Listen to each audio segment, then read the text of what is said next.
কর্মচঞ্চলতা ফিরেছে দেশের পোশাক কারখানাগুলোতেও। কাজে যোগ দিতে পেরে উৎফুল্ল শ্রমিকরা। কারখানা সচল রাখতে সরকারের সহযোগিতা চেয়েছেন গার্মেন্টস মালিকেরা। আশুলিয়া থেকে শামীম হাসান সীমান্ত রিপোর্ট, জানাচ্ছেন সেরাজুম মুনিরা। কোটা সংস্কার আন্দোলনকে পুঁজি করে রাজধানী সহ সারা দেশে ধ্বংসযজ্ঞে মেতে ওঠে একটি মহল। এতে স্থবির হয়ে পড়ে দেশের অর্থনৈতিক কর্মকাণ্ড, প্রভাব পড়ে পোশাক কারখানাগুলোতেও। পরিস্থিতি নিয়ন্ত্রণে সরকার কারফিউ জারি করায় বন্ধ থাকে পোশাক কারখানাও। তবে বুধবার থেকে আবারও কর্মচাঞ্চলতা ফিরেছে আশুলিয়ার গার্মেন্টস পাড়ায়। দীর্ঘ 4 দিন পর আজকে পোশাক কারখানা খুললো। জনগণের কাছে আজকে স্বস্তি লাগতেছে, কারণ 4 দিন গৃহবন্দির মতোই ছিল। দিন অফিস বন্ধ ছিল, আজকে অফিসে যাচ্ছি।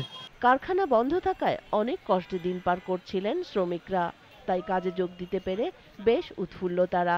বাইরে বেড়াতে পারি না কার্পদারি অবস্থার কারণে, এবং আজকে আমরা অফিস খুলছে আনন্দ হিসেবে অফিসে যাচ্ছি। অফিস খুলছে, এখন একটু ভালো লাগতেছে। গার্মেন্টস খাত সচল রাখতে সরকারের সহযোগিতা কামনা করেছেন মালিকরা।